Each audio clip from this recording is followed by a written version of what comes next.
नमस्कार श्रोत्यांनो, अधिक मास महात्म्य अध्याय 25. श्री गणेशाय नमः. ओम गुरुभ्यो नमः. ओम सरस्वतै नमः. श्रीकृष्णाय नमः.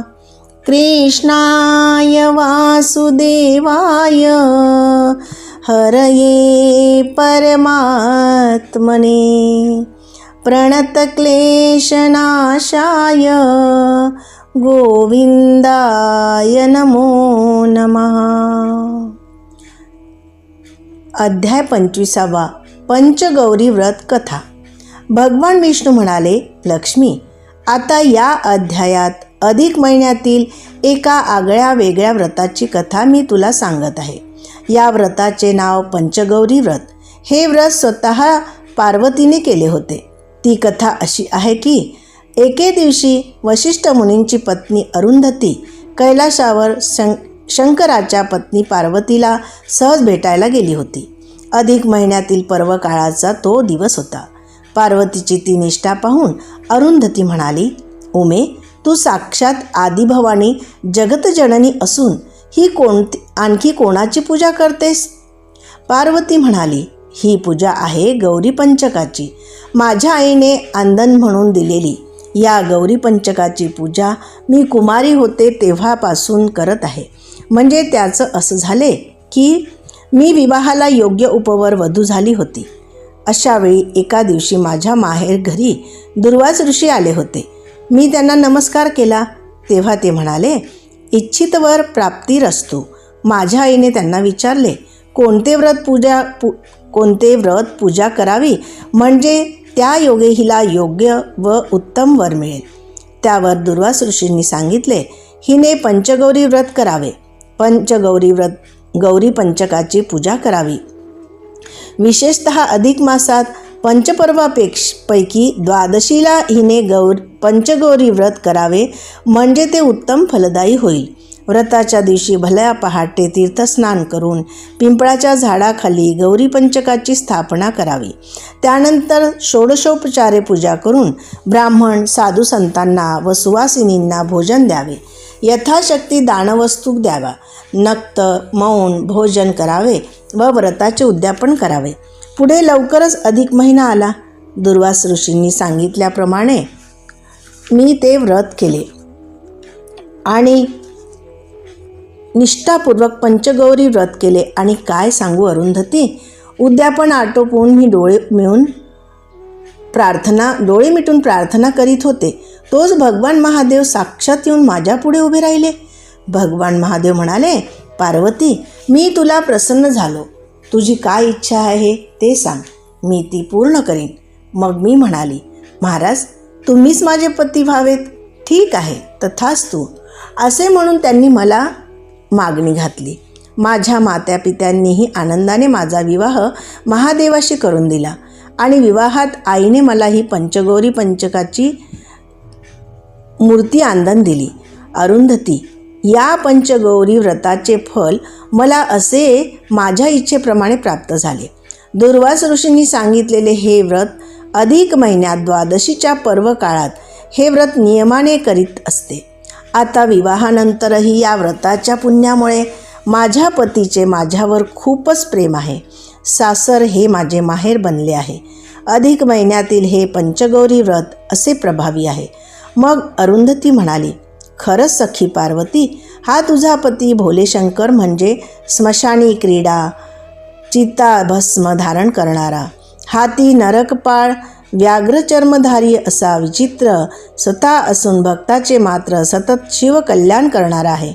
त्याला तू वश केलेस.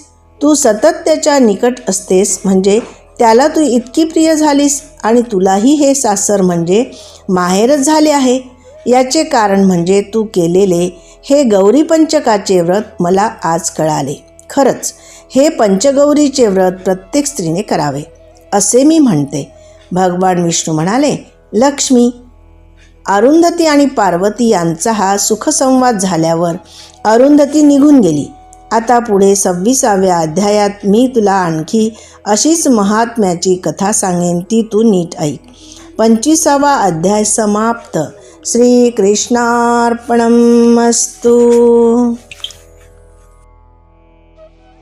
नमस्कार श्रोत्यांनो, अधिक मास महात्म्य अध्याय 26. श्री गणेशाय नमः. ओम गुरुभ्यो नमः. ओम सरस्वतै नमः. श्रीकृष्णाय नमः. कृष्णाय वासुदेवाय हरये परमात्मने प्रणतक्लेशनाशाय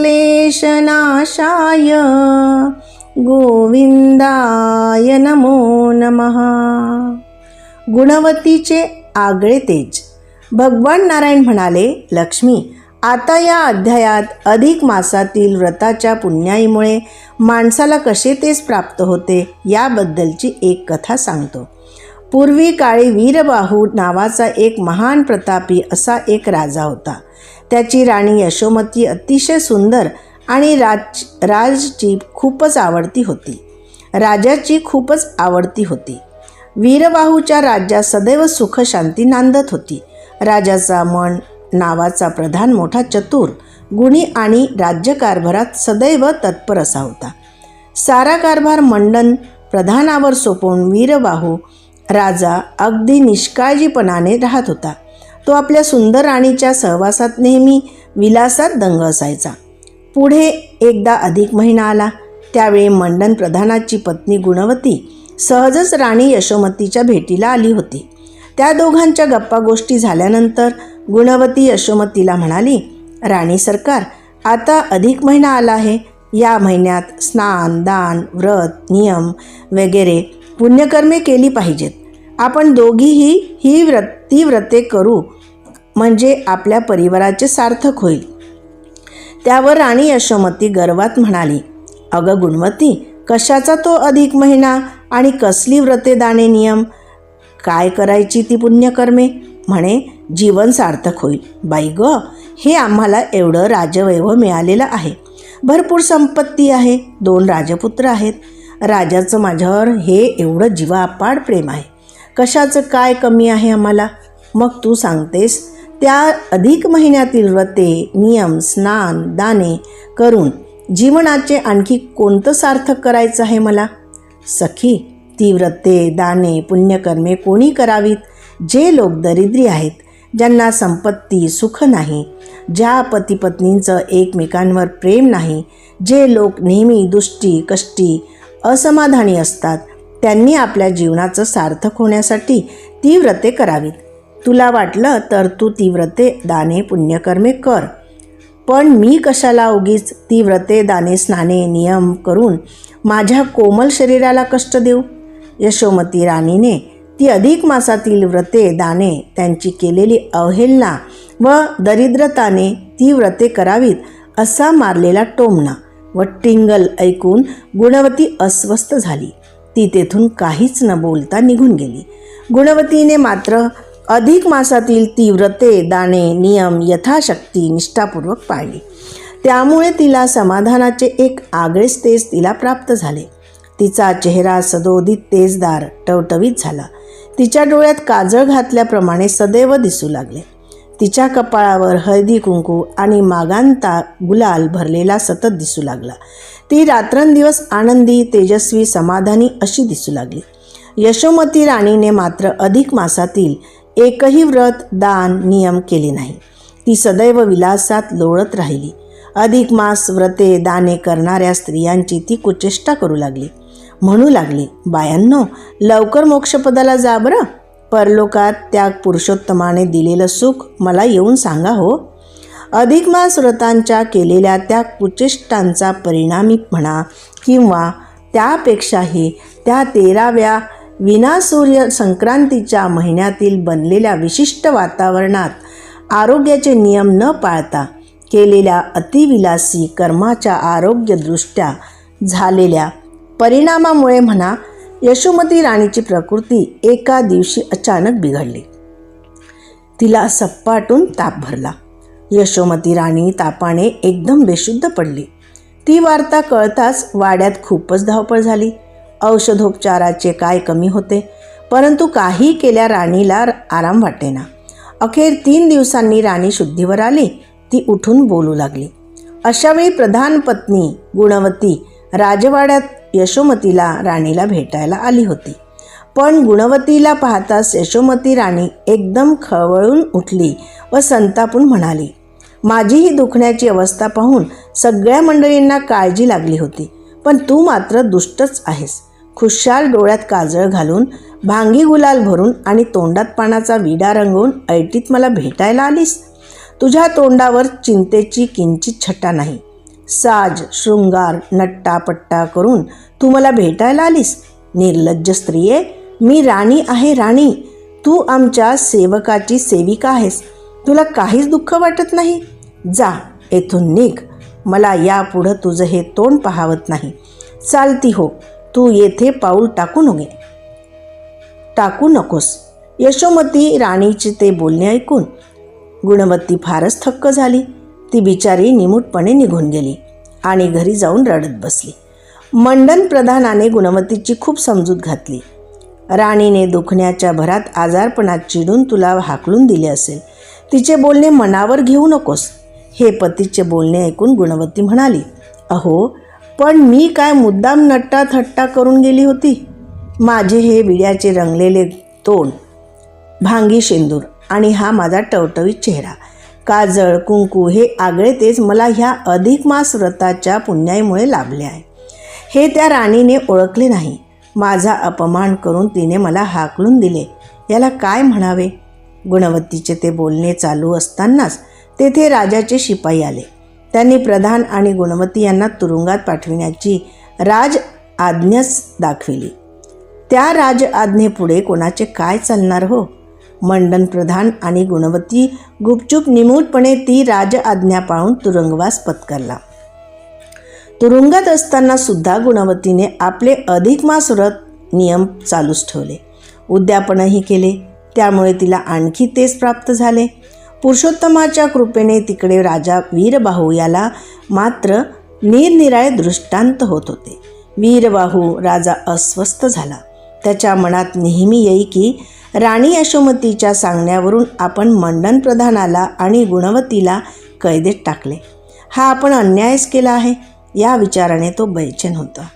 राणीच्या आजाराच्या वेळी गुणवती मुद्दाम नट्टाथट्टा करून कशाला येईल. मग वीरबाहू राजा मुद्दाम तुरुंगात जाऊन गुणवतीला पाहू लागला तर प्रत्येक वेळी तिच्या त्या चेहऱ्यावर आगळे तेज दिसून येईल. ते तिचे काजळ घातल्यासारखे काळे भोर तेजस्वी डोळे, भांगी शेंदूर, विडा रंगवल्यासारखे सततचे लाल चुटूक ओठ. मग एके दिवशी वीरबाहू राजा यशोमतीला एकांतात म्हणाला, तुझ्या सांगण्यावरून मी प्रधान मंडन आणि त्यांची पत्नी गुणवती यांना तुरुंगात टाकले खरे, पण तुरुंगातसुद्धा ती गुणवती तिचे ते अधिक मासातील व्रत नियम पाळीत आहे आणि त्या व्रतांच्या नियमाने आणि प्रभावाने तिचे रोज आगळे तेज खुलत आहे. काहीतरीच काय सांगता. म्हणे तिला हे आगळे तेज अधिक मास व्रताच्या प्रभावाने लाभले आणि ते तेज आणखी खुलत आहे. अहो, ती गुणवती नाटकी आहे. मुद्दाम नट्टाफट्टा करूनच ती मला हिणवीत असते. चला बरं, आपण तुरुंगात जाऊन समक्षच तिच्या त्या प्रभावी आगळ्या तेजाचे तांबे पितळ उघडे करू. चला. असे बोलत राणी यशोमती राजासह तुरुंगात गेली. तेथे तिने गुणवतीला पाहिले. तो काय, खरेच तिचे ते आगळे तेज खुललेले. मग यशोमतीने आपल्या दाईकडून ते तोंड स्वच्छ धुवून घेतले. पुन्हा पुन्हा धुतले तरीही तिच्या डोळ्यात काजळ, भांगी शेंदूर आणि ओठ पुन्हा लाल चटुकच. तो चमत्कार पाहून यशोमती राणीची खात्री झाली. अधिक मास व्रत पालनाचे महत्त्व तिला पटले. आपण त्या व्रताची कुचेष्टा केल्याचे फळही कसे आपणाला मिळाले हे तिच्या ध्यानी आले. नंतर यशोमतीने गुणवतीची क्षमा मागून त्या उभयतांना तुरुंगातून सोडवून त्यांचा गौरव केला आणि पुढे यशोमती राणी ही अधिक मास व्रत करू लागली. भगवान विष्णू म्हणाले, लक्ष्मी, आता पुढील 27व्या अध्यायात मी तुला ह्या यशोमती राणीप्रमाणे एका अधमाला कशी उपरती झाली याची कथा सांगणार आहे. ती तू ऐक. 26वा अध्याय समाप्त. श्रीकृष्णार्पणमस्तु. नमस्कार श्रोत्यांनो. अधिक मास महात्म्य अध्याय 27वा श्री गणेशाय नमः. ओम गुरुभ्यो नमः. ओम सरस्वतै नमः. श्रीकृष्णाय नमः. कृष्णाय वासुदेवाय हरये परमात्मने प्रणतक्लेशनाशाय गोविंदाय नमो नमः. उपरती आणि मोक्षप्राप्ती. भगवान नारायण म्हणाले, लक्ष्मी, पूर्वी सुशर्मा नावाचा एक राजा आणि त्याची सुष्टुमती नावाची राणी आपला राज्यकारभार आणि संसार आनंदाने मोठ्या धार्मिक निष्ठेने चालवित होते. अधिक मासातील व्रते नियम पाळून ते अपार दानधर्म करीत असत. एके दिवशी त्या राजाकडे अंगिरा नावाचे एक तपोनिष्ठ ऋषी आले. राजा राणीने त्यांचे यथोचित स्वागत केले, त्यांची पूजा अर्चना केली. त्यामुळे अंगिरा ऋषींना आनंद वाटला. ऋषी म्हणाले, राजा, तू मोठा भाग्यशाली आहेस. राणी सुष्टुमती प्रतिव्रता असून गुणसंपन्न आहे. तुम्ही अधिक मासातील व्रते, नियम, स्नान, दानादी अनेक पुण्यकर्मे केली आहेत. त्यामुळे तुम्हावर भगवान पुरुषोत्तम प्रसन्न आहेत. त्यांच्या कृपेने तुमचे इह परलोकी परम कल्याणच होईल. त्यावर राजा म्हणाला, मुनिवर्य, हे तुमचे ठीक आहे, पण आमच्या नगरीत वीर नावाचा एक दुष्ट इसम आहे. तो चोऱ्या मारामाऱ्या करतो, लोकांचे धन बळजबरीने लुटतो, चैनीत राहतो. तो दुराचारी आणि महापापी आहे. त्या उर्मट घमंडखोर नीचाबद्दल अनेक तक्रारी माझ्याकडे आल्या. त्याला पकडण्यासाठी आम्ही राजदूत पाठविले, परंतु तो आपल्या पत्नीसह दूर अरण्यात कोठेतरी लपून राहिला आहे. तेथे अरण्यातही त्याची हिंसाकर्मे चालूच आहेत. तो वाटमारी करतो, प्रवाशांचे खून करतो. त्याला पकडण्यासाठी आम्ही खूप प्रयत्न केले, परंतु तो हाती लागत नाही. आता यावर काय उपाय करावा तेवढी कृपा करून मला सांगा, मार्गदर्शन करा.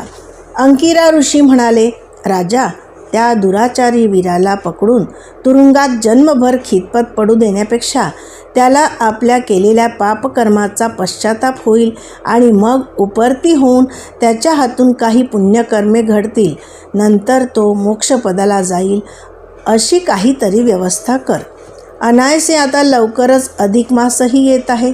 या अधिक मासात जर त्या वीराच्या आणि त्याच्या पत्नीच्या हातून काही पुण्यकर्मे घडली तर निश्चितच भगवान पुरुषोत्तमाच्या कृपेने त्याला उपरती होऊन मोक्षप्राप्ती होईल, त्याचे कल्याण होईल. पहा, अंगिरा ऋषी गेल्यानंतर राजा सुशर्मा आणि राणी सुष्टुमती या उभयतांनी मुनींच्या संदेशाप्रमाणे काही उपाय करण्याचा विचार केला.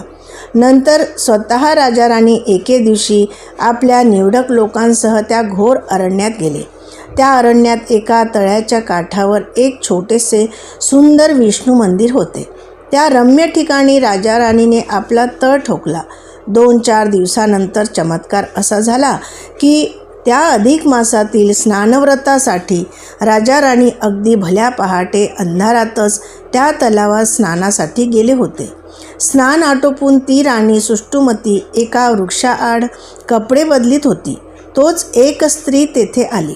तिने राणीचे पाय धरले आणि ती काकुतीने म्हणाली, हे पुण्यशील राणी, माझे पती भारीच दुराचारी आहेत.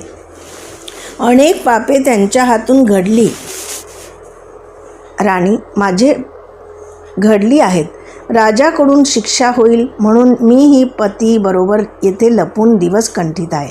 नंतर ती पुन्हा म्हणाली, राणीसाहेब, आता तुम्ही या तळ्याकाठी विष्णू मंदिराजवळ तळ ठोकूनच राहिला आहात. हे पाहून मला उपरती झाली. मी माझ्या पतीच्या अपराधाबद्दल क्षमा मागते. कृपा करून आता आम्हाला सत्मार्गाला लावा. त्या स्त्रीची ती विनवणी ऐकून राणीला दया आली. तिने त्या स्त्रीला राजापुढे नेले. त्या स्त्रीने राजाला नमस्कार करून आपली हकीकत सांगितली. तेव्हा राजा म्हणाला, बाई, तुझा तो पती वीर आता कोठे आहे? त्याला माझ्यासमोर आण. जर त्याला केलेल्या पापकर्माचा खरोखरच पश्चाताप झाला असेल तर आम्ही त्याला क्षमा करून सत्मार्गाला लावू. राजाचे हे बोलणे ऐकताच एका वृक्षाच्या आड लपलेला तो वीर झटकन पुढे आला. त्याने राजाचे पाय धरले आणि रडत तो म्हणाला, महाराज, मला क्षमा करा. मी केलेल्या दुष्टकृत्यांचा मला पश्चाताप होत आहे. मग राजा राणीने त्या उभयता वीर आणि त्याची पत्नी यांना आपल्या बिऱ्हाडी नेले. तेथे अधिक मासानिमित्त भगवान पुरुषोत्तम राधाकृष्ण याची पूजा केली. त्या पूजेत त्या दोघांना समाविष्ट करून घेतले आणि अधिक मासातील व्रते नियम समजावून सांगून त्या पुण्यकर्माचे फळही सांगितले. त्यांना ती व्रते आचरण करायला सांगितली. त्या व्रताच्या पुण्याईने अधिक मासाच्या शेवटी गोलोकातून एक विमान आले. त्या विमानातून देवदूतांनी तो वीर आणि त्याची पत्नी यांना सन्मानाने गोलोकात नेले.